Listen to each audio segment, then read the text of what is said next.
Community Development Committee of the Metropolitan Council for Monday, November 19th, 2018. Good evening and welcome. Our first item is to approve our agenda this evening. Move approval. Second. It's been moved and seconded. All those in favor, please say aye. Aye. All those opposed? The agenda is adopted. Thank you. The next item of business is to approve our November 5th minutes. Is there a motion? Move approval. Second. It's been moved and seconded. Are there changes or discussion? Hearing none. All those in favor, please say aye. Aye. All those opposed? Thank you. Our November 5th minutes are adopted. Our first item of business, members, is 2018-313. It's the 2018 Livable Communities Demonstration Account funding recommendations. Good afternoon. Mr. Chair, just to start things off, I'd like to introduce our newest staff member. Hannah Gary here is with us from the West Broadway Business and Area Coalition, and she also has 2 master's degrees, one in public health and urban planning. And Hannah has been with us for all of 3 months now. She started on August 20th, so she got pushed into the deep end of the pool. This was right after these applications came in, and so she learned under baptism of fire and has done a great job, and she's here to present these recommendations. Thank you. Welcome. Good afternoon, Mr. Chair and committee members. As Paul mentioned, I'm Hannah Gary, and I'm a senior planner with the Livable Communities Act. I'm here to present the 2018 Livable Communities Demonstration Account grant funding recommendations. And I would also like to introduce Gina Bonsignor, who is the vice chair of the Livable Communities Advisory Committee. The Livable Communities Act was adopted in 1995 and invests in projects that revitalize economies, create affordable housing, and link different land uses and transportation. The Livable Communities Demonstration Account is one of 4 programs within the LCA. Projects funded through the LCDA program are demonstrations of projects that meet goals set by the Council, which are connecting development to transit, intensifying land uses, connecting housing and employment, providing a mix of housing affordability, and attracting investment. All applicants submit project concept plans in June. And this year, 10 plans from 6 different communities were submitted. Full LCDA applications were due on August 9th, and we received 10 full applications from 6 different communities. The applications go through a 2-step review process. The first is with an internal review committee based on criteria approved by the Council. All 10 applications met the minimum score requirement in this round and moved to Step 2 review. Step 2 review is with an external review committee, which is the Livable Communities Advisory Committee. The committee assesses applications based on 3 categories: innovation and demonstration, catalytic value, and readiness. 9 of the 10 applications met the minimum score from both Step 1 and Step 2. And now I'll briefly go over our timeline. The fund distribution plan was adopted in March, followed by a notice of funding availability that went out to interested applicants. Design workshops were held after the notice of funding release. This is the second year that the design workshops have been incorporated into the LCDA process. The workshop convenes top designers and architects to review project proposals with applicants and offer feedback to encourage the best design practices and support livable community development. There are 2 workshop sessions to provide applicants with the opportunity to review continued project process. 6 projects went through the design workshop, and 3 of those projects came through the application process.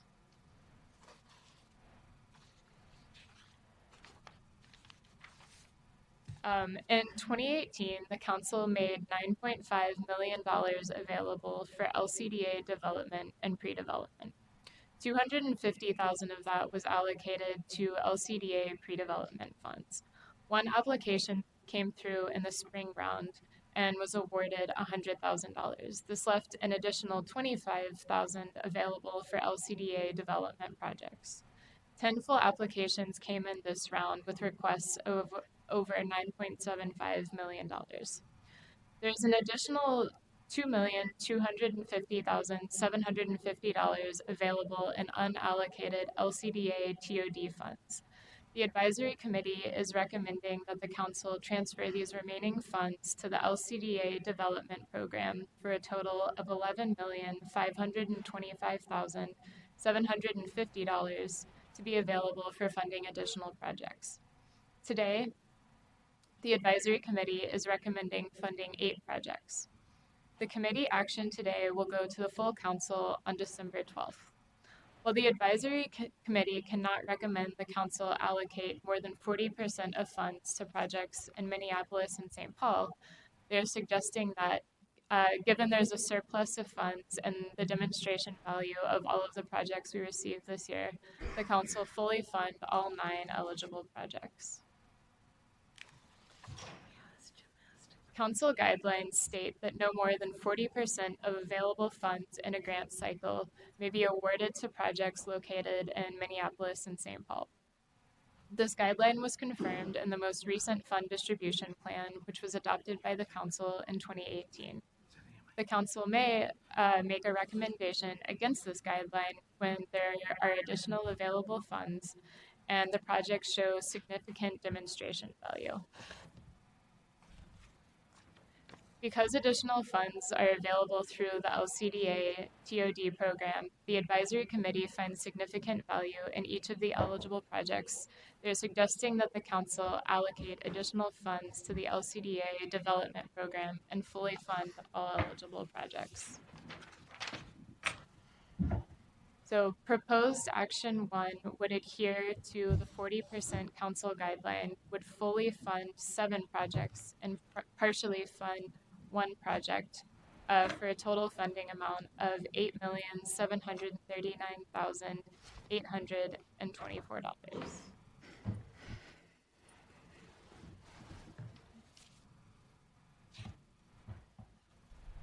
This number 2.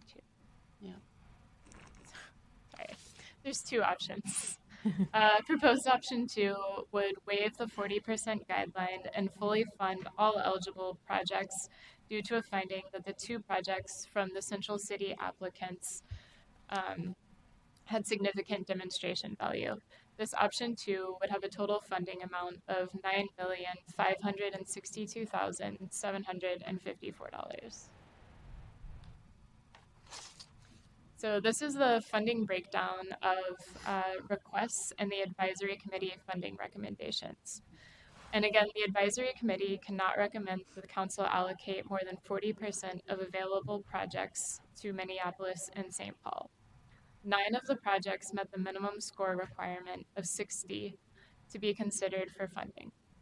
The Rice Street Flats project did not meet the minimum score, so it is not eligible for funding.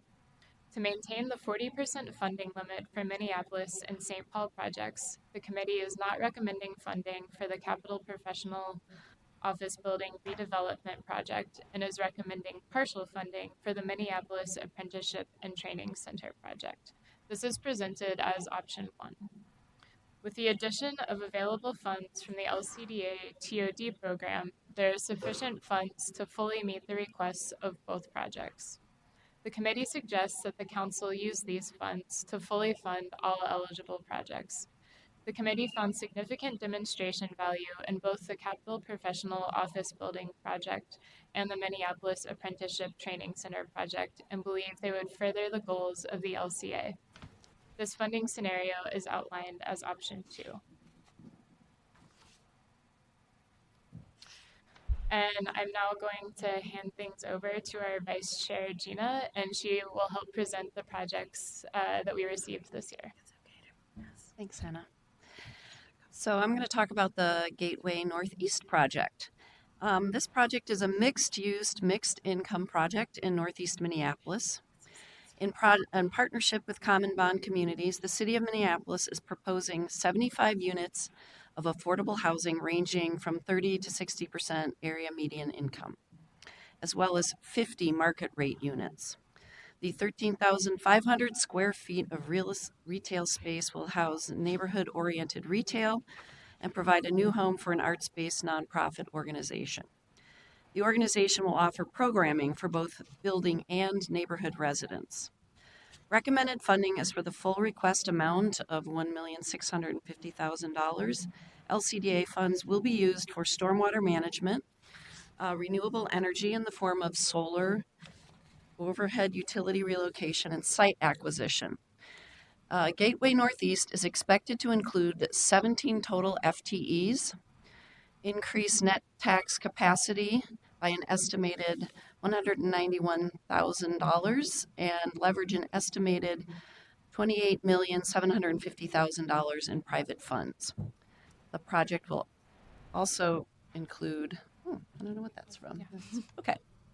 So that's Gateway Northeast. So the Olson Townhomes project is a redevelopment of 92 affordable units on the site of an existing affordable housing development. The current conditions of the building is deteriorating. This project will provide a diversity of new unit types while retaining affordability on the site. 2 of the units are 4 or more bedrooms. The Blue Line LRT extension will be in close proximity to this location, providing additional transit connections. The funding recommendation is for the full request amount of $1,200,000 to fund site preparation and stormwater management. Olson Townhomes estimates 3 total FTEs, an estimated net tax capacity increase of $38,000, and leverage over $20 million in private funds. Moving to St. Paul, the 848 Payne project will include a mix of housing and retail space. All 99 units will be affordable at 51 to 60% area median income. The 5,000 square feet of retail space will be leased out through a partnership between the developer and the Eastside Neighborhood Development Corporation.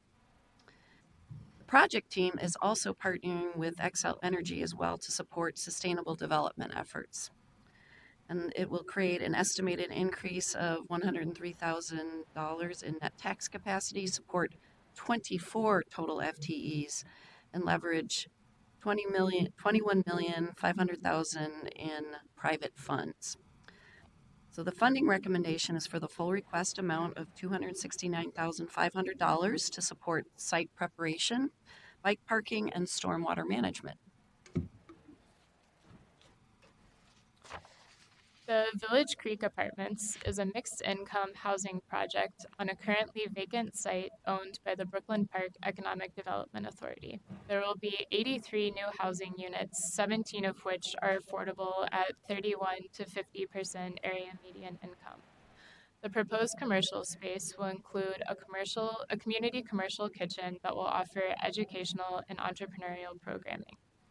The recommended funding is for the full request amount of $832,000, which will fund placemaking efforts, site preparation, renewable energy through solar, a site-integrated transit shelter, stormwater management, and extension of sewer and water lines. Village Creek Apartments has an estimated increased net tax capacity of $160,000 and leverages over $11 million in private funds. To St. Louis Park. Bridgewater Bank is relocating their headquarters to St. Louis Park.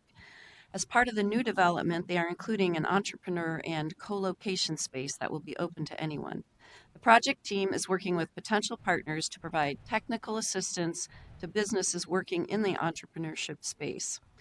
The project also includes a public plaza and connections to regional mixed-use paths. The funding recommendation is for $1,204,889, and that's the total amount requested. This will fund public parking stalls, the public plaza and pedestrian connections, and stormwater management. The project is anticipating supporting 291 total FTEs and will have an increased net tax capacity of $71,000 and will leverage an estimated $40,740,000 in private investments. The Minneapolis Apprenticeship and Training Center project is an educational institutional development to train students and adult residents to work in the field of renewable energy. The project team is partnering with Minneapolis Public Schools and Minnesota State on the programmatic elements of the project. The building design consists of several innovative sustainability elements, including solar, green roofs, and an alternative heating system. The option 1 funding recommendation is for $1,490,800, and the option 2 funding suggestion is for the full request amount of $1.6 million. This award would fund stormwater management, solar, and site acquisition.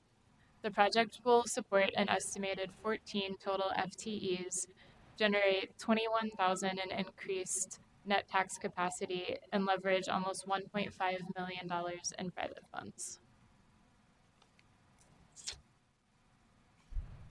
Cedar Point 2 in Richfield.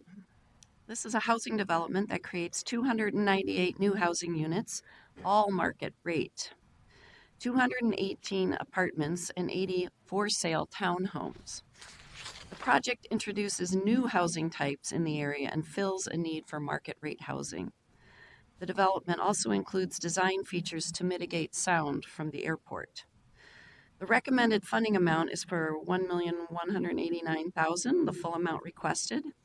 LCDA funds will support site acquisition, site preparation, placemaking and public art initiatives, new pedestrian connections, and stormwater management. Cedar Point 2 will generate an estimated $688,000 in increased net tax capacity, support 13 total FTEs, and leverage $72,140,000 in private funds. Okay, we have Trail Point Ridge in Eden Prairie is a 58-unit mixed income development. Of the 58 new units, 52 are affordable, and 13 of those units are affordable below 30% of the area median income. And this is part of a larger development called Smith Village, which includes market rate for-sale senior townhomes and unrestricted for-sale townhomes. The affordable housing development is the only project component being considered for LCDA funds. The total funding recommendation is for the full requested amount of $903,635. These funds will be used for stormwater management, site acquisition, and site preparation. This project will support an estimated 2 total FTEs, create an estimated $88,000 in increased net tax capacity, and leverage over $15 million in private funds. And the last project we're going to be describing for you today is the Capitol Professional Office Building redevelopment in St. Paul. Now, this is a housing project introducing 92 new micro units into the area. This is a new kind of housing that increases density and develops a new use on a small parcel of land. In addition to housing, this includes rehabilitating a parking structure for use by residents and those visiting the Capitol area. Because the project is on a small site, the density of micro units can be replicated elsewhere in the city. The option 2 suggestion is to fund $713,730, the total amount requested. The grant would fund site preparation and stormwater management. The project would support a total of 4 FTEs and have an estimated net tax capacity increase of $166,000 and would leverage $15,605,000 in private funds. So this is one of the projects that is in the capital cities. And I don't know if you go back to the score sheet, they were very similar in scoring to each other. So I think it was a difference of like 0.2 points. So those are all of the 10 projects that we received this funding round. And just to review the 2 options, in option 1, the advisory committee recommends that the council authorize the transfer of $2,250,750 from the LCDA TOD program and award 8 livable community grants for a total of $8,739,824 as outlined in the business item, and authorize its Community Development Division Director to execute the grant agreement on behalf of the council. And option 2, the advisory committee would like to suggest that the council authorize transferring $2,250,750 from the LCDA TOD program to fully fund all eligible LCDA development projects. There's a surplus of funds this year, and the advisory committee found significant demonstration value in each of these projects.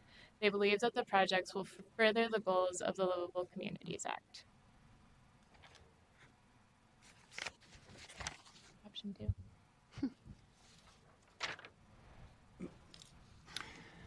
Terrific. Thank you very much for the presentation and the itemization of the projects, and both the recommendation and then the suggestion. It's helpful background. Committee members, yes, Councilmember Cunningham. Yeah, Mr. Chairman, I'd move option 2, and then we could have a discussion about Okay. it if necessary. Sure. There's a motion. Is there a second? I second that. Okay, it's been seconded. Councilmember Dorfman. Mr. Chair, I just want to comment on a couple of these. I think we have a good menu of projects for across the region that add affordable housing, add jobs, and are quite innovative in their scope. And I want to thank the Livable Community Advisory Council for all the work wading through all this and making the recommendations. I want to mention I served on that group for the first maybe 4 years of its existence. And one of the first projects we did was Excelsior and Grand in St. Louis Park. And so I'm really excited to see the Bridgewater project before us, which is really right across the street and continues to really enhance that area. It fits in nicely, I think, with Excelsior and Grand, and will, I believe, help leverage other development in that area. And then I'm also, while there's a lot of innovative projects, I'm not sure we've ever seen anything quite like the Minneapolis Training Center proposal, and particularly with the connection with the public schools. And I wonder if the principals from that project could come up and say a few words about the scope of that project. Welcome. You, Mr. Chair. Thank you, Councilmember Dorfman. Thank you for the opportunity. The Minneapolis Apprenticeship Training Center came as a result of the rec need. Probably introduce yourself. I'm sorry. Jamez Staples, President of Renewable Energy Partners in Northgate Development. Thank you. The Minneapolis Apprenticeship Training Center came as a result of demand and need, recognizing that we have some of the largest disparities in the country in terms of education, access to home ownership, and all the other issues that we know that we have here in the state of Minnesota. So the goal has been to bring some of these more innovative and more innovative career pathways that we see, working with the labor unions, seeing that they have also workforce shortage, recognizing that we have some challenges in terms of workforce as a state and as a region. There's also an opportunity that we have to utilize this as a springboard for the light rail projects that will be coming to the region.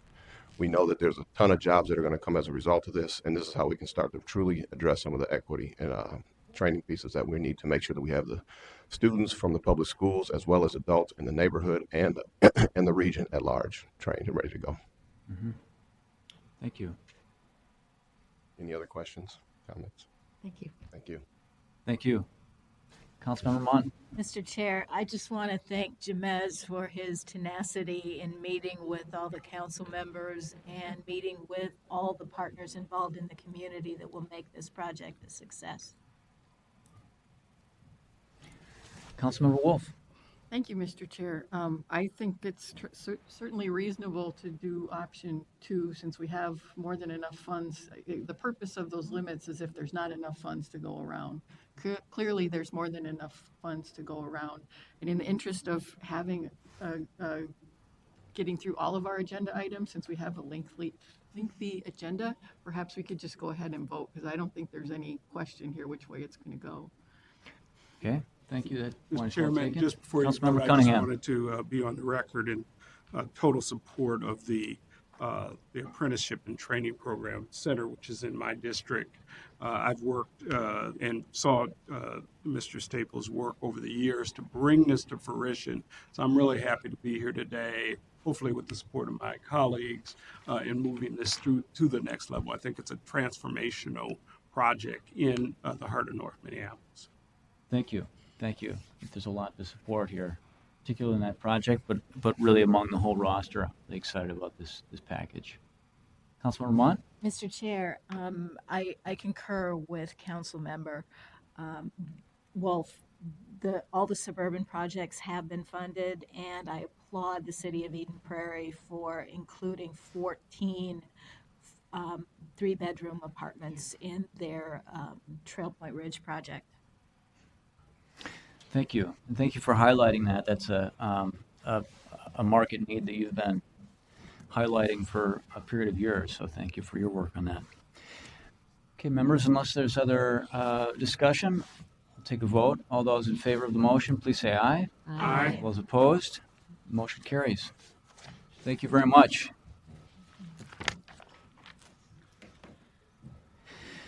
Members, our next item is 2018-314, the adoption of payment standards for Metro HRA's rent assistance programs.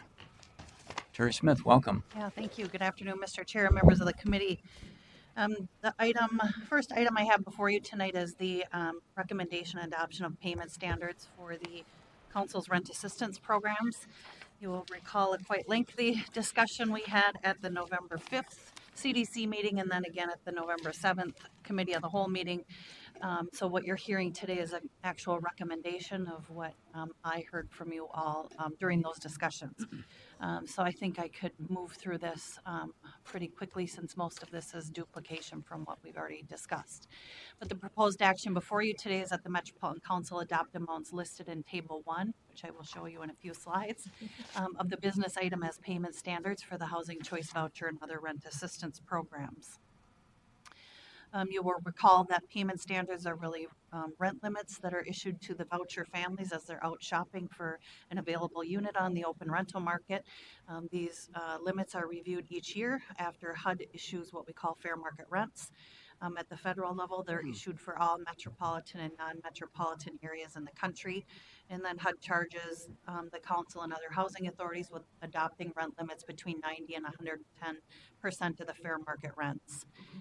The goal with these payment standards, as we discussed at length at our previous meetings, is to adopt rent limits that are high enough to allow choice and ensure success of voucher holders in all neighborhoods, but then low enough to serve as many families as possible in balancing those two things. Also, as you will recall, tenants pay between 30 and 40% of their income towards rent, towards total housing costs.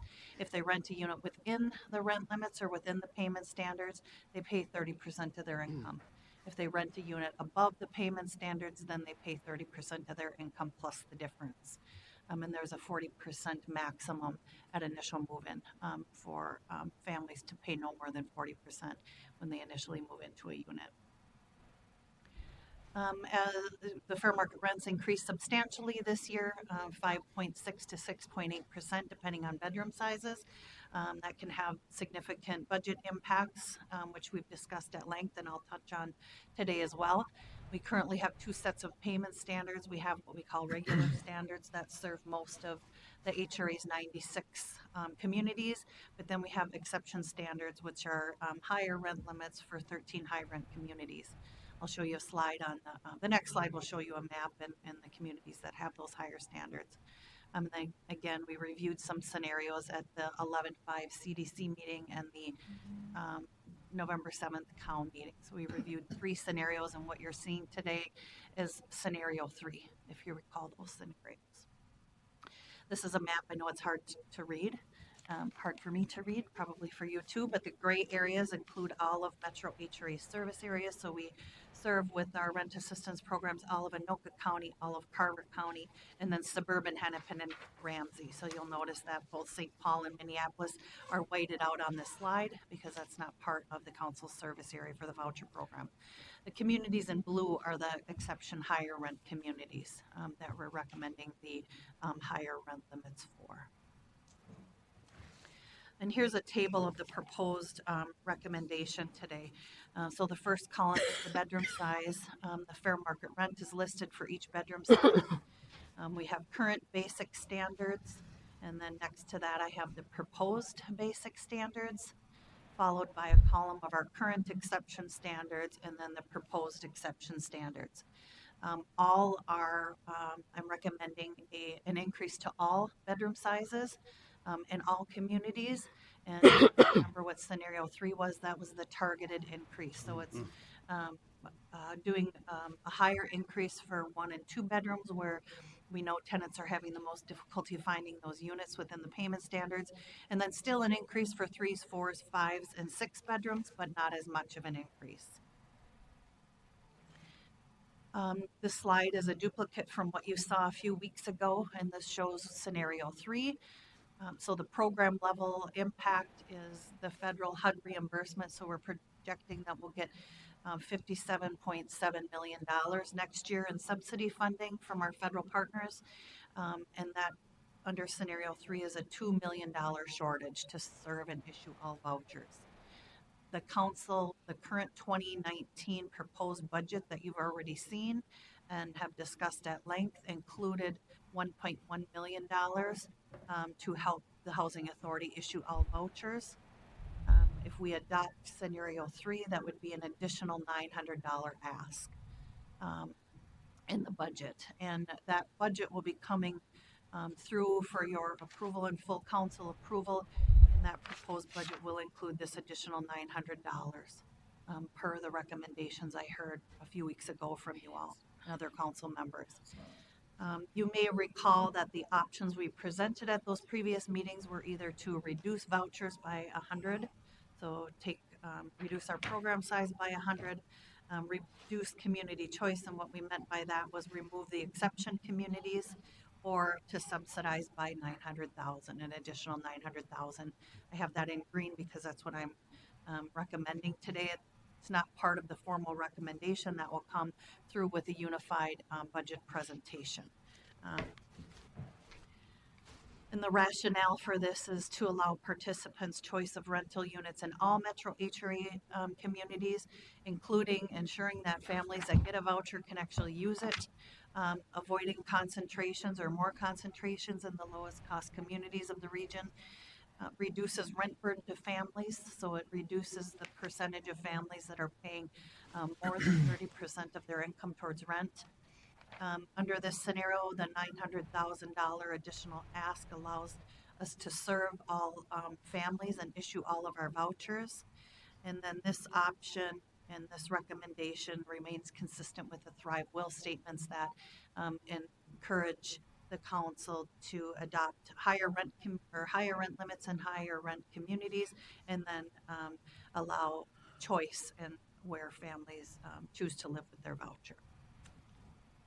And with that, again, the action is that the Metropolitan Council adopt the amounts listed in Table 1 as payment standards for the Housing Choice Voucher and other rent assistance programs effective January 1st. Thank you very much, Terry, for the presentation and the continuation of the dialogue we've had to date on this subject. Councilmember Cunningham. Thank you, Mr. Chairman. I really appreciate the thought that you put into this. It's a difficult situation. No good answers, but I really appreciate that. So, Mr. Chairman, I would move this item, and of course, further discussion, but want to get it on the floor. Thank you. There's a motion. Is there a second to the motion? Second. Been seconded. Discussion. Councilmember Barber. Thank you, Mr. Chair. I am going to vote in support of this because I think it is the right thing to do. And I think because it does have such potential fiscal impacts down the road too if we don't take this action today. However, I just want to ensure that the discussion takes place going forward of pulling money from the general fund for something that affects the metro areas, only serves one area of the metro. So I just want to ensure that discussion takes place over the longer term because we anticipate the potential for a structural deficit that we need to address. So I just want to make sure that we keep that in mind as we move forward in future years. I really agree with that. Thank you, Councilmember Barber. Other discussion of the motion? Hearing none, all those in favor, please say aye. Aye. All those opposed, motion carries. Thank you very much. Next item, also with Terry Smith, 2018-287 adoption of utility allowance schedule for the Metro HRA. Thank you, Mr. Chair. These two items sort of go together in that they impact the amount of the rent payment that families make on our program. So this is the utility allowance schedule. And the proposed action is that the Metropolitan Council approve the utility allowance schedule for use in the housing choice voucher and other rent assistance programs effective January 1st. Utility allowance is really a credit for tenant-paid utilities when a tenant enters into a lease. There are cases when the landlord pays the utilities, and there are cases when the tenants do. If the utilities are a tenant responsibility, then the tenant gets a credit for those utilities that they pay directly to the utility companies. The federal government requires that we provide allowances for utilities considered essential, heat, electricity, water, sewer, those types of things. And the rates are really based on normal or average consumption for an energy conservative household. We obtain data from local utility providers and review the rates annually. Again, the schedule is required by the U.S. Department of Housing and Urban Development for all agencies administering rent assistance programs, and the allowances are used to determine total housing costs for families. So the rent that they pay to the landlord plus the utilities that they pay for. The allowance schedule is established, of course, and then it's reviewed annually. And for any utility rate that has a 10% or more cumulative change, the rates are updated. Tenant rent portions, the total tenant payment, of course, is again 30% of monthly household income. You know, that can go up to 40 in some circumstances. In general, families are to pay 30% of their income, and that's towards their total housing costs. So rent plus the utilities that they pay. The tenant rent to owner, so the landlord gets 2 checks every month, one from the tenant, which is equal to 30% of their income in most cases, and then another check from the HRA that makes up the total contract rent. Here's an example that shows how the utility allowances play out. This person is a single person that's living in a 1-bedroom apartment.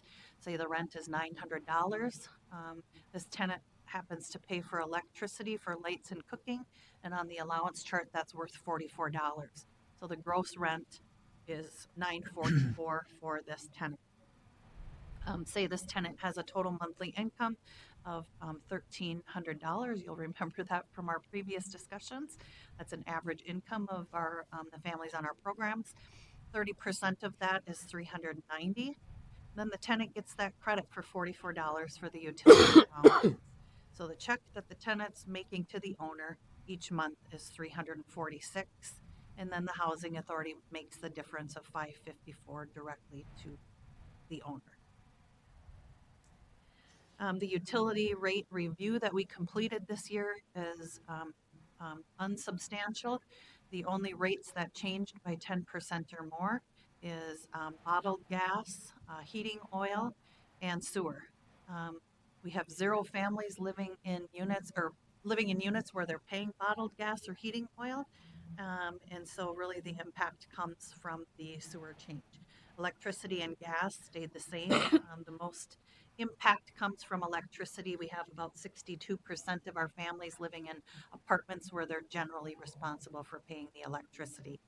They're not impacted under these scenarios. So the impact of the utility allowance changes, we have 1,283 families today that are paying sewer charge. That's about 20% of our program. The allowance increased very minimally, so from $1 to $5 per month, and that's an additional credit to the tenant, and that depends on bedroom size. Larger bedroom, they get the larger credit. And the increased cost to the minimal, it's $3,700 for the year. And then again, 0 impact for the heating oil and bottled gas because we have 0 families paying those utilities. So the proposed action again is that the Metropolitan Council adopt the amounts listed in the business item as payment standards. No, that should be as utility allowance. As utility allowance for the housing choice voucher and other rent assistance programs effective January 1st. With that, I will answer questions. Okay, thank you very much for the presentation. Yes, Move for Councilmember Dorfman. Second. Mr. Chair. It's been moved and seconded. Is there discussion to the motion? Hearing none. All those in favor, please say aye. Aye. All those opposed? Motion carries. Thank you. Thank you. One more item related to the HRA. It's 2018-315, the Metro HRA Administrative Plan revisions. You know, there were For Keogh. years where you hardly ever saw from the HRA, and it's just been inundating. Welcome. Good afternoon. My name is Jennifer Keogh, and I'm the manager of the Metro HRA. And good afternoon, Mr. Chair and Committee. I am here before you today to ask that you approve 2 revisions made to the Housing Choice Voucher Administrative Plan. I will be going through each change individually, but as the business item states, I will be asking you to review and approve the following revisions: to incorporate new language for the award of the mainstream vouchers, and to incorporate language regarding a housing quality standards, what we call HQS, variance for windowless bedrooms. So just to review, the Housing Choice Voucher Administrative Plan is the main policy document for the Housing Choice Voucher Program. It is required by HUD and contains all of our mandatory and discretionary policies. You may remember I was just here before you in September, and we went through changes to the Public Housing Agency Plan and the Administrative Plan, and that was approved at the end of September. But since I was here, we have had 2 items that have come forward that are going to require your approval. That first item that needs your approval is to create policy surrounding the administration and use of our 89 mainstream vouchers. The HRA was recently awarded 89 vouchers through a competitive application process at HUD. Nationally, we fared very well. We received 89 vouchers out of 200 that we applied for. So we were on par with places like LA County and other big cities nationally. These vouchers will be used to provide federal housing assistance to homeless persons that are using transit system as shelter. The proposed policy addition will allow the HRA to administer the mainstream voucher program. So the language addition would be found in Section 4 of the Administrative Plan, and this section provides policy guidance on our special purpose vouchers. The language before you states, and this is all new, this program provides funding to assist non-elderly persons with disabilities who are transitioning out of institutional or other segregated setting at serious risk of institutionalization, homeless, or at risk of becoming homeless. The Metro HRA was awarded 89 vouchers to serve unsheltered homeless, non-elderly persons with disabilities using transit as shelter. Admission for the program will be made through referrals from contracted service providers working directly with the Metro Transit Homeless Action Team. If additional mainstream vouchers become available through HUD, the Metro HRA will apply to receive additional vouchers. So that is policy proposal number 1. Before I move on, are there any questions? Mr. Chair. Councilmember Dorfman. Non-elderly, what's the age break? Non-elderly would be, I'm going to look to my director, is it 55? 18 to 61.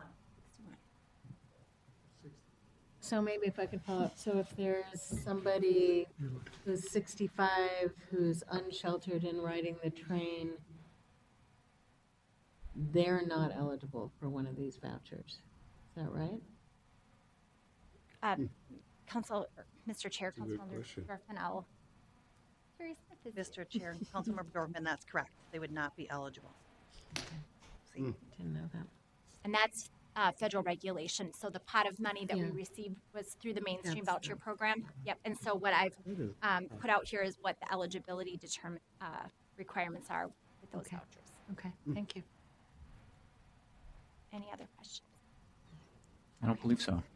All right. So the second proposed policy change is regarding windowless bedrooms.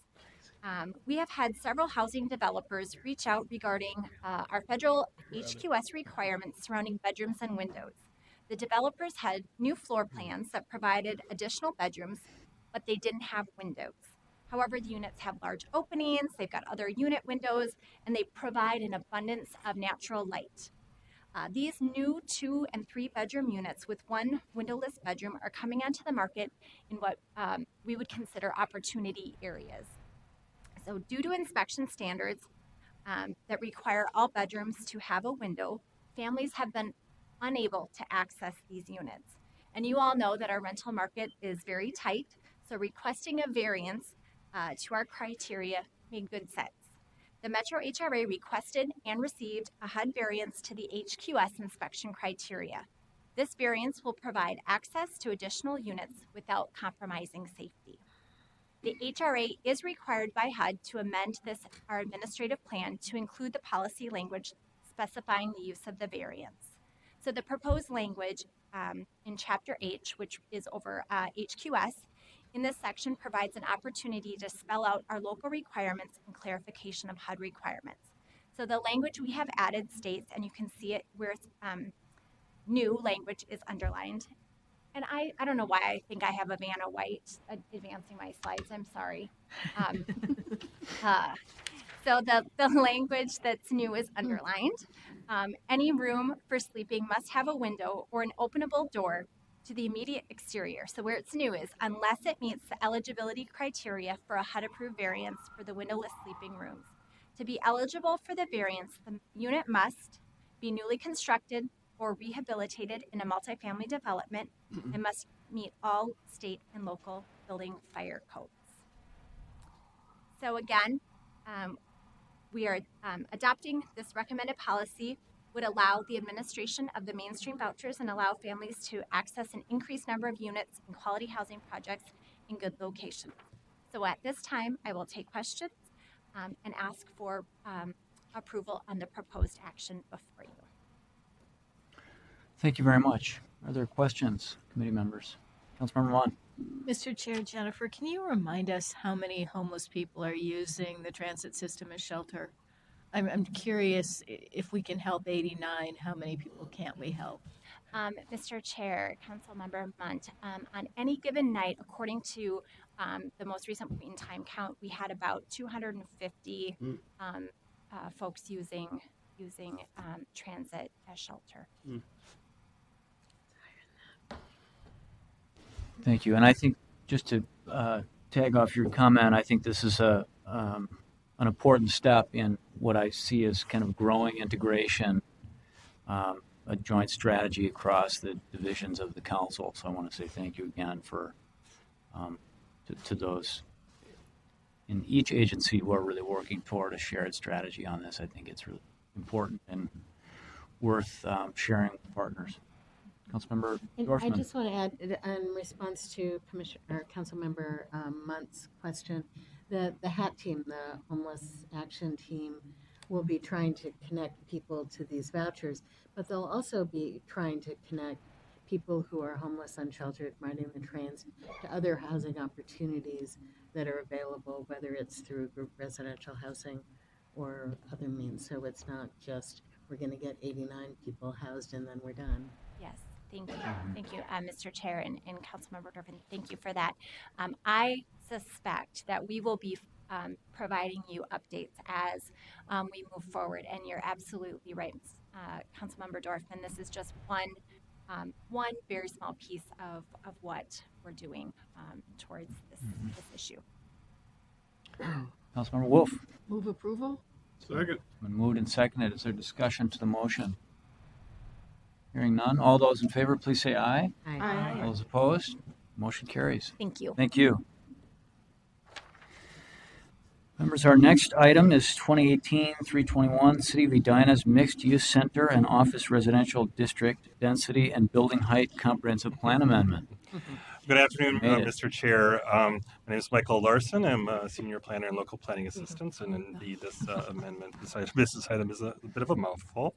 The City of Edina has submitted the Mixed Use Center and Office Residential District Density and Building Height Comprehensive Plan Amendment for your review. As shown in Figure 1 of your staff report, Thrive MSP 2040 gives the City of Edina a community designation of urban. The areas affected by the amendment are shown in red, which are located in the southeastern part of the city. The MXC amendment area is bordered by France Avenue and includes part of the Centennial Lakes area. The OR portion of the amendment is located along 77th Avenue and is referred to as the Pentagon Park or Gateway area. As shown in Figure 2 of your staff report, this map shows the regional systems in relationship to the amendment locations, which includes the 9 Mile Creek Regional Trail, as well as the 2 regional wastewater interceptors that serve each of these districts. So as with previous amendments from the city of Edina, the amendment reflects further market interest in the city and policy support for higher density housing development in parts of the city that have traditionally been lower density commercial or office. The first part of the amendment is a general increase of density in the allowable density in what is referred to as a greater Southdale area. This is actually south of Southdale. It does not include Southdale or the Galleria Shopping Center, but the general south of there in the Centennial Lakes area. The image on the right of the screen, also shown in Figure 3 in your report, shows the location of the area guided as MXC. The blue box in the middle of the image identifies the location of a proposed 17-story development with 186 units on 1.25 acres. In this particular proposal is driving in is consistent with this part of the amendment. The second part of the amendment is a general increase in the allowable density in what is referred to, as I mentioned, the Pentagon Park or Gateway study area. The image on the right of the screen, also shown in Figure 4 of your staff report, shows, again in red, the location of the OR guided parcels impacted by the change in policy for residential density.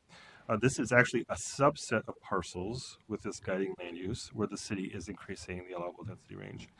Then the blue box in this image identifies the location of a 10.9 acre first phase of a proposed development. However, my very recent understanding is that this proposal has stalls, so there's less certainty about immediate change in this particular location. Nevertheless, the city is proceeding with the amendment. Its policy support for such density. So for context, and as shown in Figure 5 of your staff report, this image shows the guiding land uses in the general area. It shows the larger extent of the OR guiding land use along the southern portion of the city with the presence of high density residential or HDR in that brown color, or orangish brown rather, excuse me, with the greater Southdale MXC district shown in that dark purple area. Shows the significance of the, generally speaking, of the density and mixed uses in this part of the city.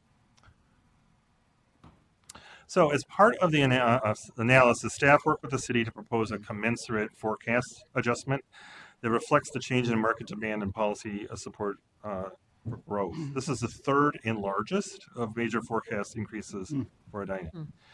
This adjustment affects the increment of growth for the decade 2021 to 2030, so it does increase the city's allocation of affordable housing need, which will be addressed in the forthcoming update, and this is articulated in the forecast section of the review record.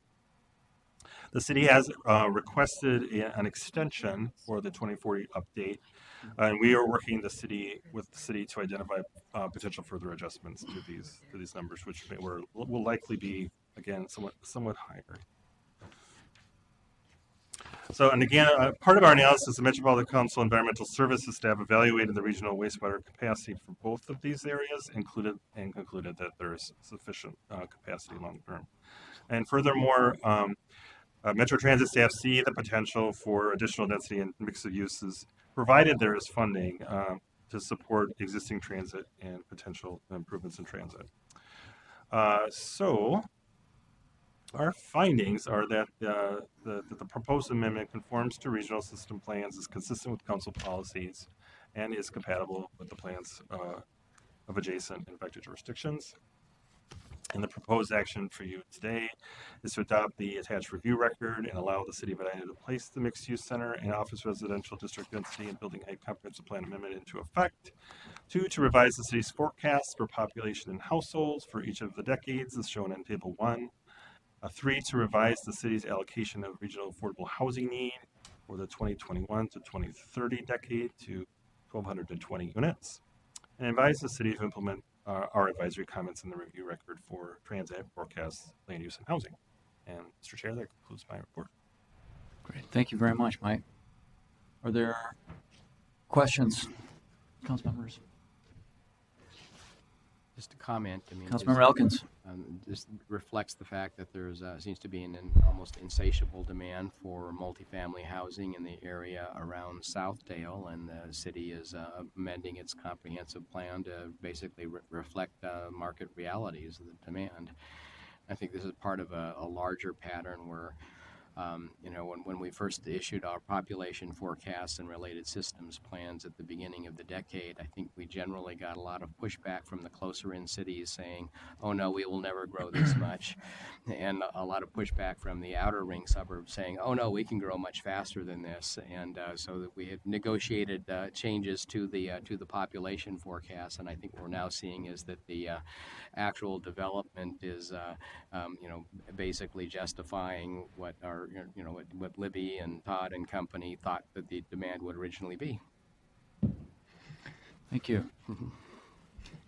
I would entertain a motion, members. I'll move the approval. Okay, it's been moved and seconded. Is there discussion of the motion? Hearing none, all those in favor, please say aye. Aye. All those opposed? Motion carries. Thank you. Next item is 2018-301 Minnesota River Bluffs Regional Trail Acquisition Master Plan Amendment and Boundary Adjustments. Mr. Chair, I'm Emmett Mullen, the manager of the Regional Parks Unit, and I just wanted to take a minute and introduce our newest team member of the Regional Parks Unit in the Community Development Division, Colin Kelly. Colin has been with the council approximately 2 weeks, and he comes to us from Washington County, where he led the comprehensive plan update process there. So we're lucky to have Colin, and he is, as you can see, jumping right in. Colin. Welcome. Thanks, Emmett.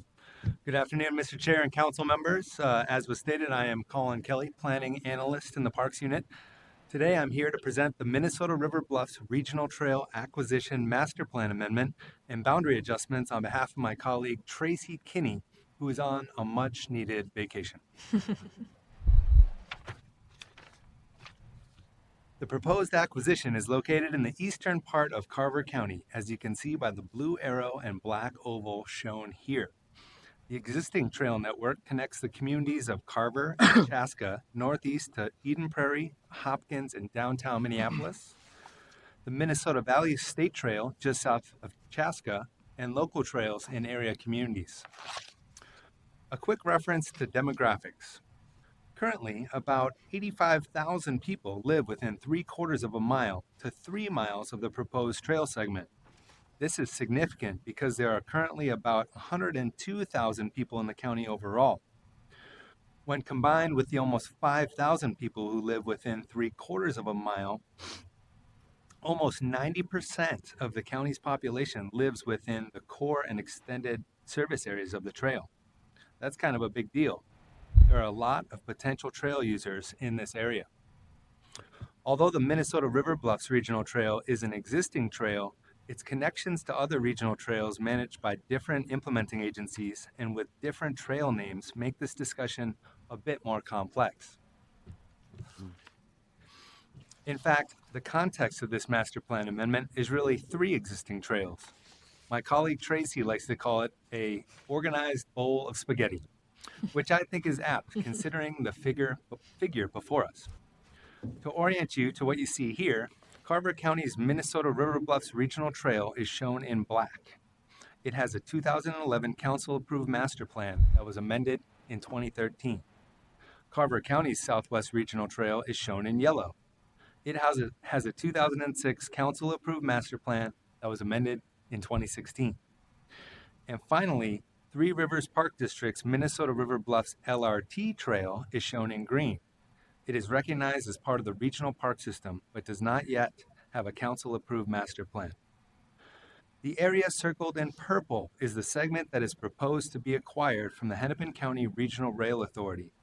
Part of the proposed segment has been closed for over 4 years due to a slope failure in 2014, causing a 6-mile detour, portions of which are not separated from vehicular traffic. The proposed acquisition will allow for the reconstruction of land affected by the slope failure, transfer the land to Carver County, and formalize the boundary adjustments to the 3 trails I just referenced. Zooming in a little more, Here are the parcels under consideration to acquire. As you may recall from the previous slide, the trail segment within the purple oval on the right side of this slide is the portion that Carver County would acquire from Hennepin County Regional Rail. On the larger map to the left, it is a combination of the orange and blue lines and the semi-transparent pink or red polygons outlined in red. The orange line is a Southwest Regional Trail, which is managed by Carver County. It is a 3/4 of a mile asphalt trail that runs adjacent to the Seminary Fen Scientific and Natural Area, which protects one of the state's finest examples of calcareous seepage fens, a nationally rare wetland type. The blue line is the Minnesota River Bluffs LRT Regional Trail, which is managed by Three Rivers Park District. It is a 2¼ mile aggregate trail segment that is currently closed due to that 2014 slope failure. Overall, the acquisition would be for 90 acres of land and 3 miles of existing regional trail. Carver County has undertaken an initial appraisal process to determine the preliminary cost of the 90 acres of land and 3 miles of regional trail. According to the appraisal, the estimated cost is $5.48 million. However, Hennepin County Regional Rail is willing to sell the land to Carver County for the cost of the reconstruction of the land impacted by the slope failure, which is estimated to be $1.1 million. That is, the acquisition cost would be approximately $4.38 million less than the estimated cost you see here.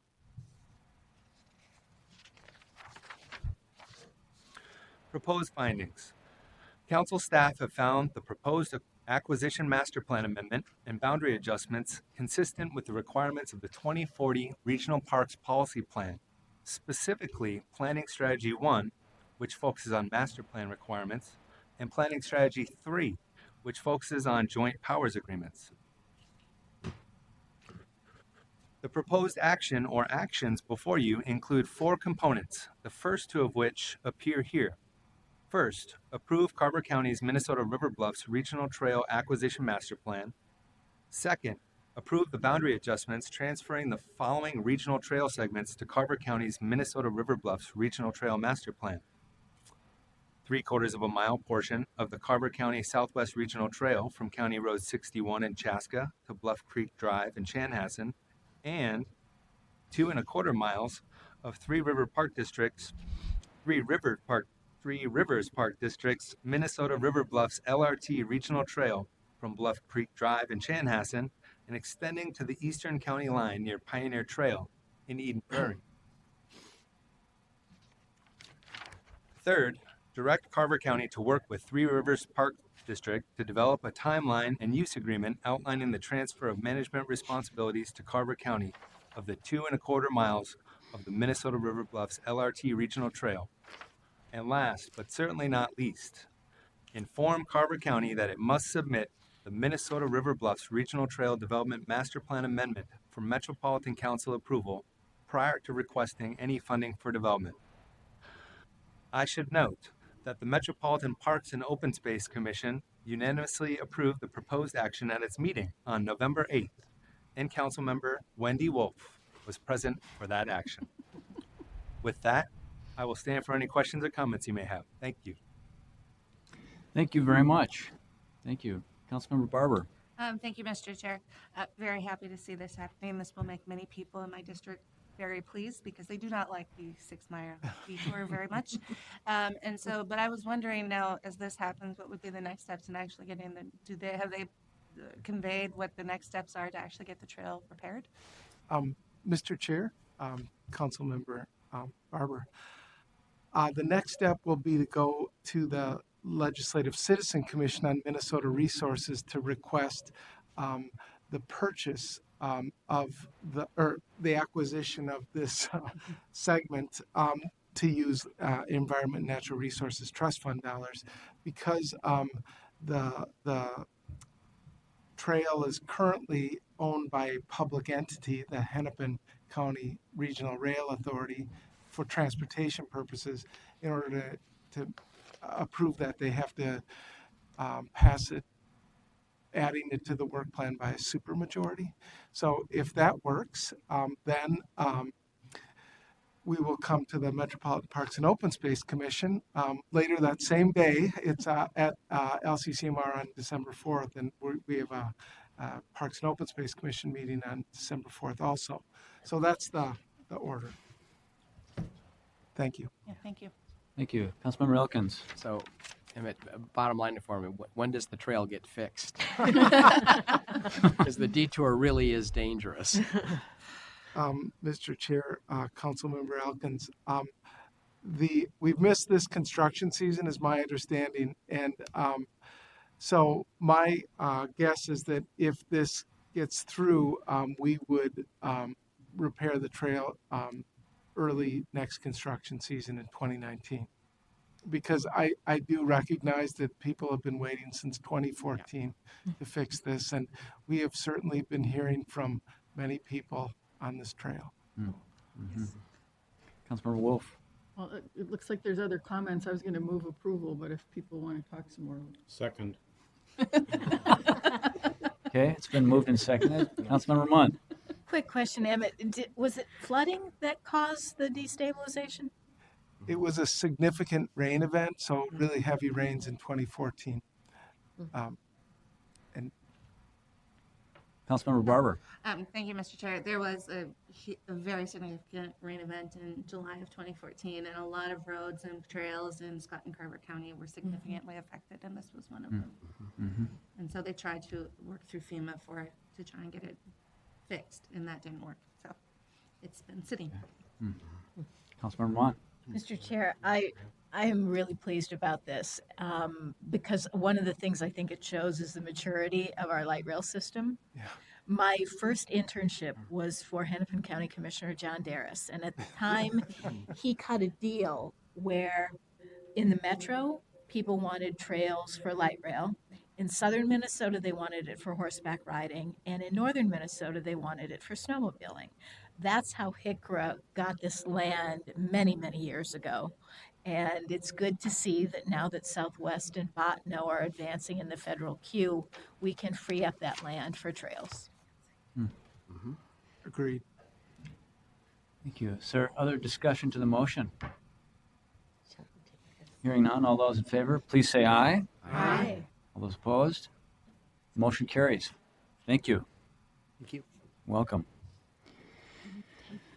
Members, our last item on the business agenda is 2018-302. It's to accept the public comment report and adopt the 2040 Regional Parks Policy Plan. Libby and Emmett and Dan, welcome. Mr. Chair, members of the committee, thank you for having us this afternoon. We're pleased to recommend the acceptance of the public comment report and the adoption of the Regional Parks Policy Plan update. Today, our schedule is we're going to provide a high-level overview of the public comment report, who we heard from and what the themes or comments were. We want you to know what changed in the plan based on public comments we received during the public comment period. And then we'll talk about next steps for adoption and finally the proposed action. Thank you, Emmett. My name is Dan Markell, Planning Analyst in Community Development. I have the simple job today. I'm going through the skinny document that was on the table out front, the public comment document. In the interest of time, I'll go through this very quickly and answer questions if they come up. We heard from exactly 115 individuals and organizations during the public comment period. There's the list of them. There were 118 unique comments. That doesn't mean that each one of them provided one comment. Some comments were provided by many people.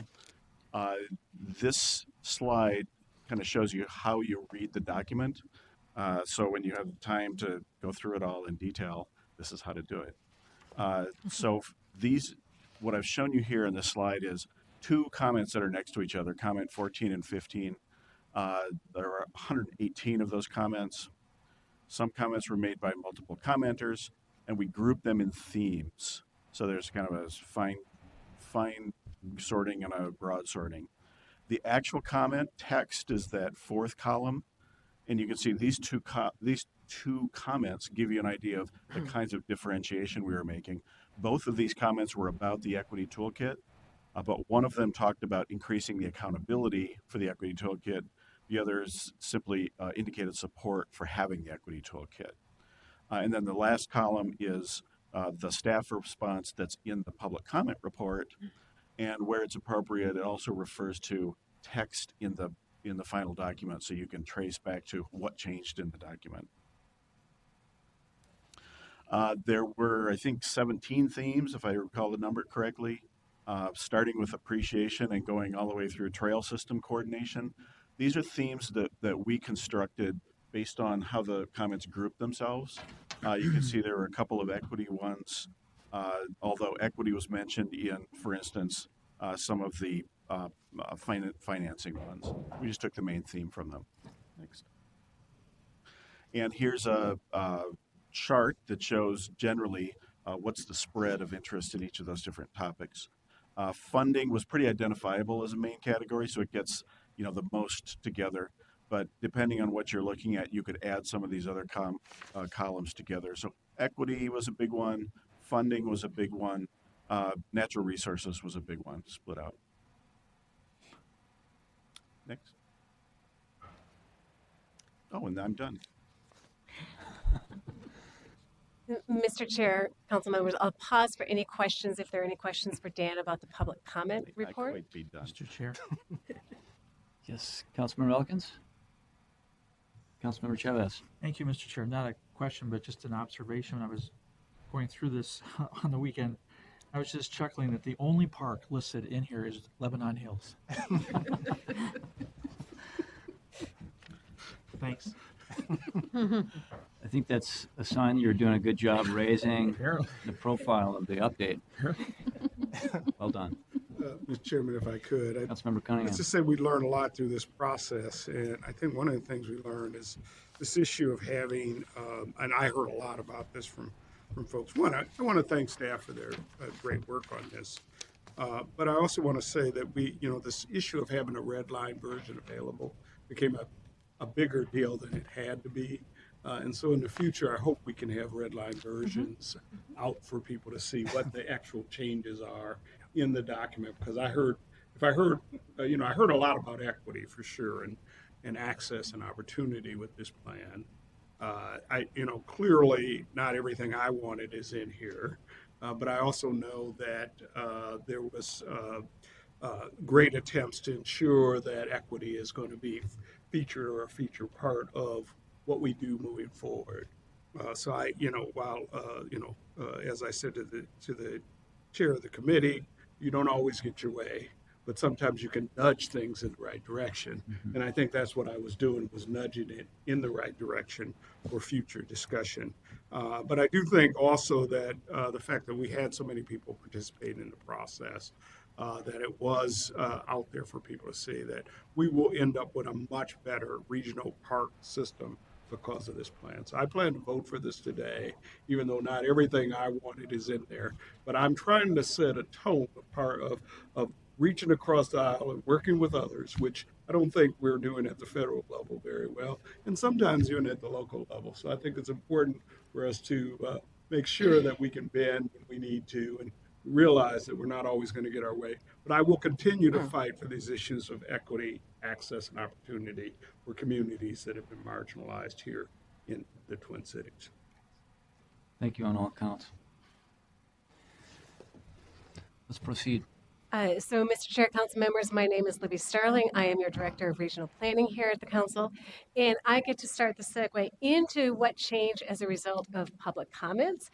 And tagging off of Councilmember Cunningham's remark, I will note that in what we provided to you for this meeting, we provided a final version of the plan and the red line version that compares the final version that is being proposed for adoption today with the version that was released for public comment in July.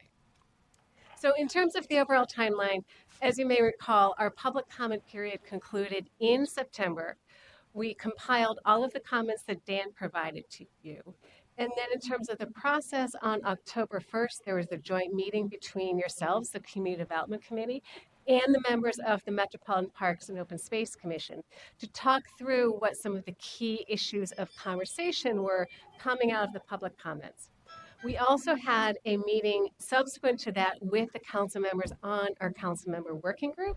So Councilmember Wolf, Councilmember Elkins, Chair Commerce joined us for that meeting, and the other member of the working group is Councilmember Melander. So some of the remaining issues that we staff still had questions about, we brought to that conversation before bringing this on to the Metropolitan Parks and Open Space Commission. So at a very high level, the highlights of the changes, one big area is refining the activities and facilities. So how we think about the regional parks as being spaces that host activities and facilities. Another big section consistent with what was in the public comment report, Councilmember Cunningham's comment, was new language around equity. And I'll go through all of these in more detail. And then the final significant highlight that I want to pull out is that we have added a new chapter to the policy plan, specifically laying out the work plan and the various tasks that have been mentioned throughout the plan so that the work plan is consolidated into one place. So first, going through these chapter by chapter. In terms of Chapter 2, which is an overview of the regional park system, the first significant change that is made is strengthening the language around climate change and laying out the role of the regional park system as being strategies to mitigate the effects of climate change in our region. The next significant change in Chapter 2 is adding commitment to develop a set of indicators for the regional park system.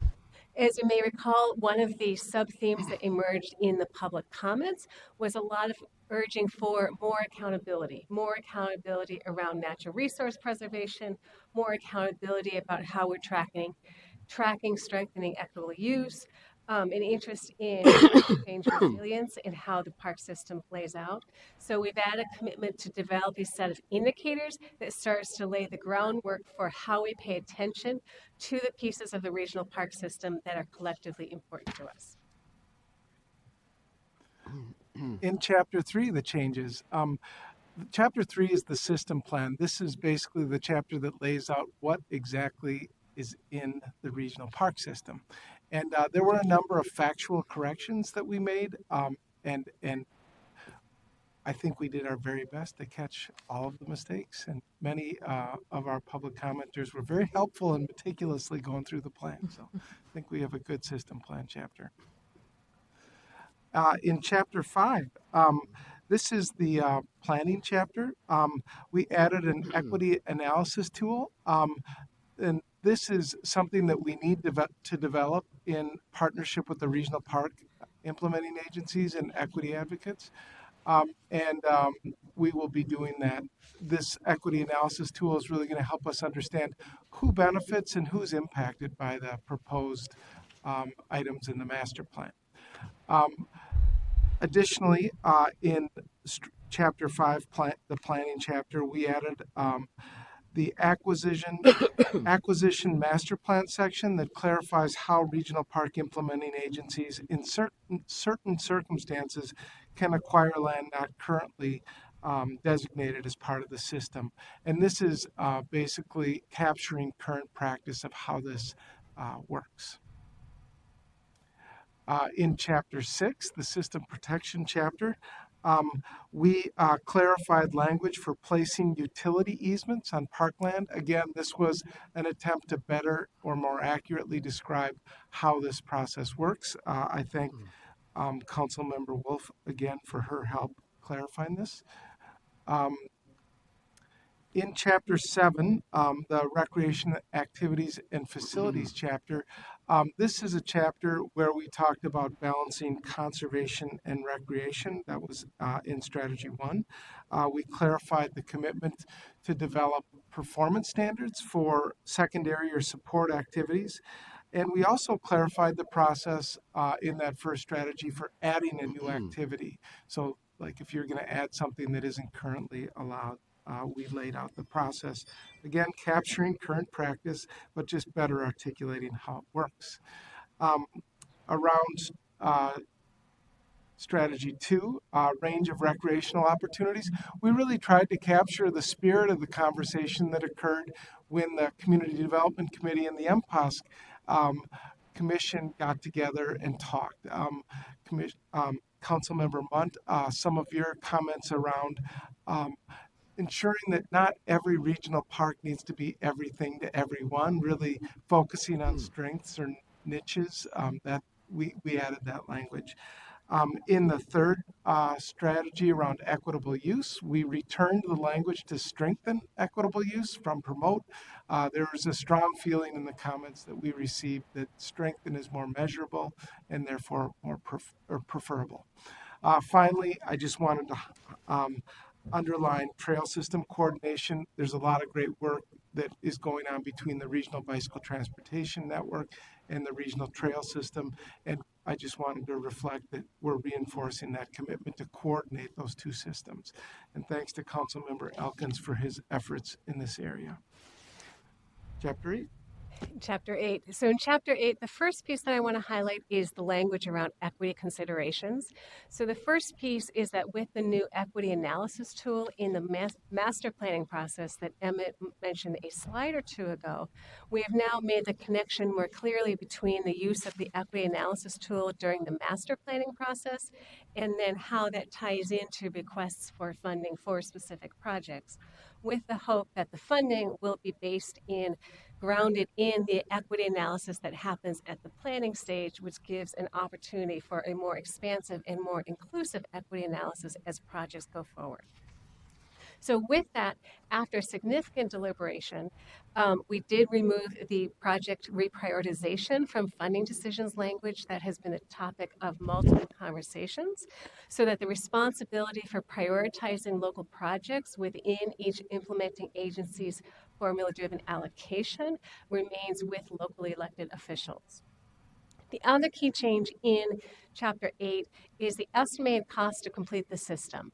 And after some questions about this from the members of the Metropolitan Parks and Open Space Commission, we continue to investigate and lean into some of our assumptions and methodologies, with the result that we refined the estimated cost model and brought the total system build-out cost to $2.1 billion from now until we reach the entire build-out of the system that has been planned. And then the final piece that I mentioned earlier is that we've added Chapter 9, which is a work plan. This is a one-page chapter that lays out the various tasks and a high-level timeline of the pieces that we've laid out as work commitments. So ranging from developing the equity analysis tool for use in master planning, convening a conversation about system additions, so additions to the regional park system after comprehensive plans are concluded, developing indicators. So there are quite a few things that we've laid out for ourselves as tasks ahead. And so we have consolidated these into Chapter 9 for external accountability and our own one page of tracking. Mm-hmm. Steps for plan adoption. Really briefly, so we were at the Metropolitan Parks and Open Space Commission on November 8th. They recommended forwarding the plan and the public comment report to you. Here we are today on November 19th.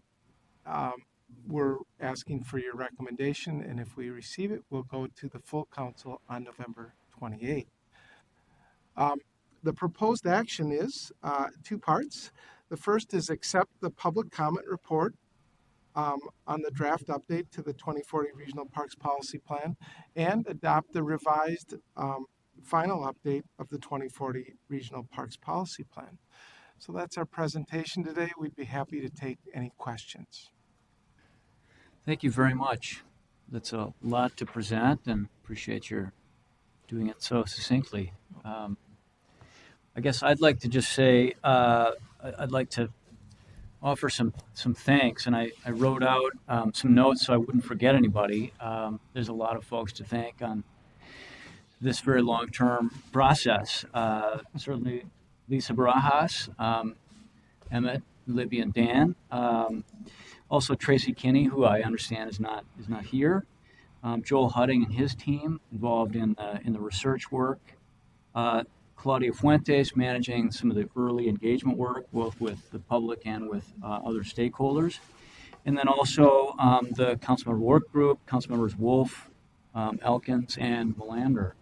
So thank you each for all the work on this document, and I think it's a stronger and more precise document. It's well organized, and I think also there's been some great thinking about, in terms of document design, what pieces belong with the policy plan, and as we'll talk about in the info item next, what pieces kind of are part of another vehicle that I think can also be an effective strategy. So just wanted to make those comments of thanks.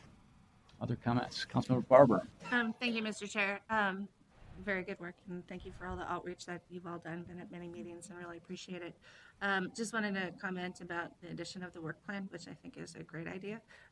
We have something similar with the transportation policy plan, and what we found is that's a great way for our groups that we interface with and work with to feed into future revisions, because they can comment and look towards studies or things that can be done, and it really helps, I think, make it more of a collaborative effort.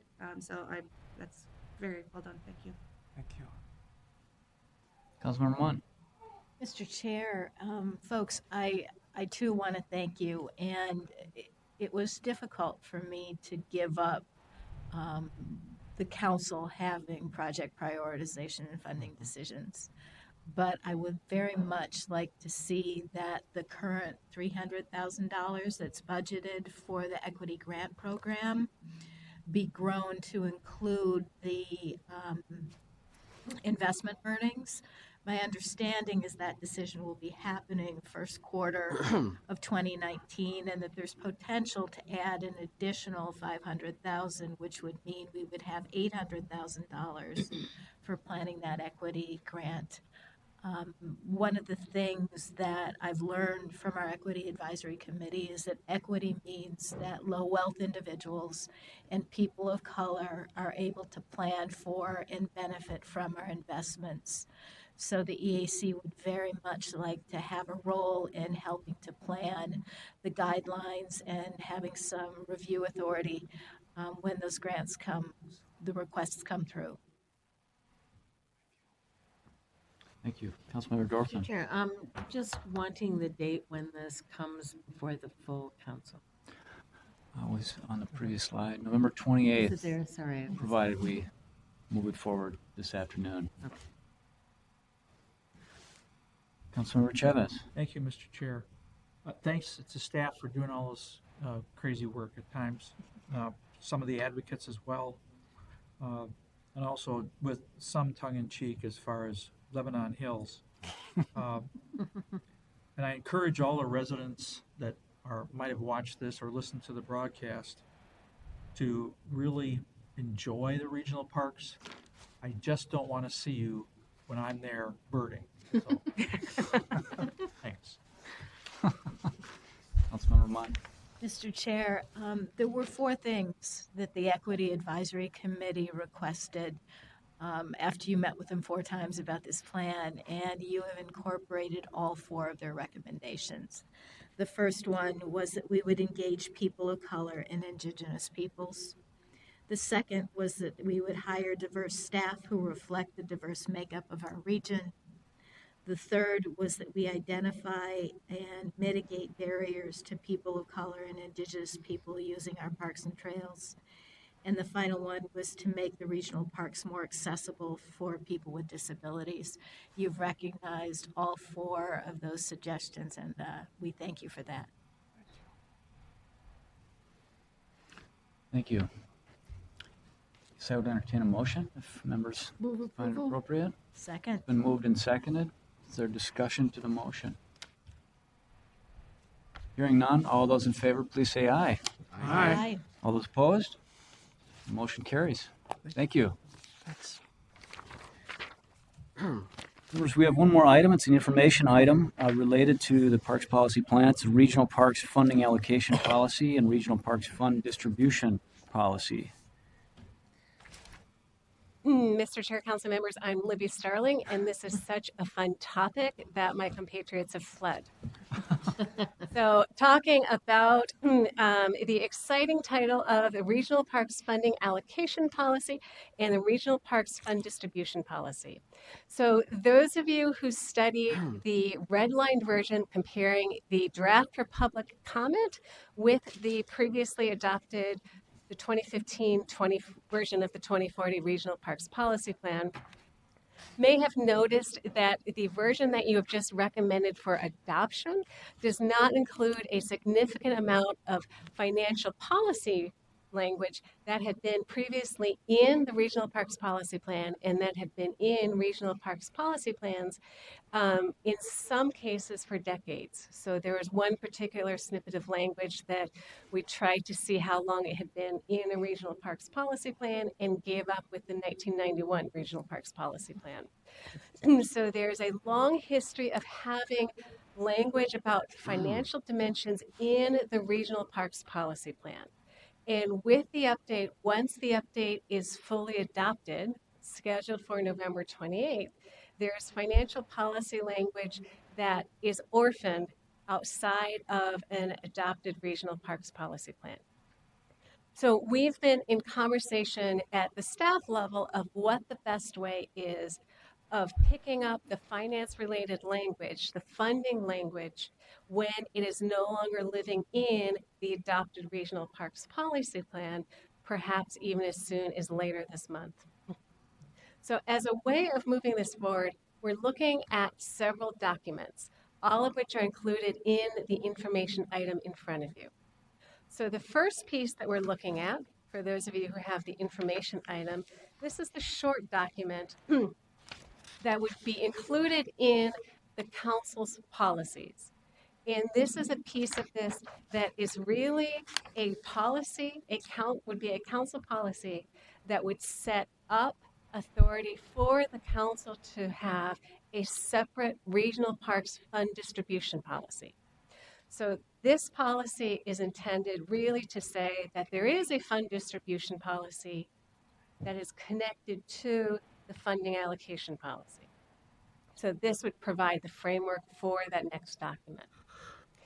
Then the next document, which is the longer document that is included in your information item, is what we're calling the Regional Parks Fund Distribution Policy. And this document is currently set up that for all of the various funding streams that the council manages for the regional park system, the operations and maintenance funding, the Parks and Trails Legacy Fund, the Parks Acquisition Opportunity Fund, Regional Parks Bonding, and then the additional pieces that are laid out in the new Regional Parks Policy Plan being whatever the decision is around the interest earnings in the regional park system, and then the set-aside competitive equity grant program. That for each of these programs, the Regional Parks Fund Distribution Policy would lay out who gets how much money, so what the allocation formula is, some high-level piece of what's eligible, what regional parks implementing agencies can use the money for, laying out any of the required matches, whether that is a match that occurs at the council using council funds, or when there is a match locally at the regional park implementing agency level, and then thinking through amendments and unspent funds. This would be a document that would go through at least annual review by MPOSC and the council to make sure that it remains up to date. And then there would also be a separate subrecipient administrative guide that lays out the how of implementation in terms of which processes, which procedures, which forms, and which timelines regional parks implementing agencies have to go through.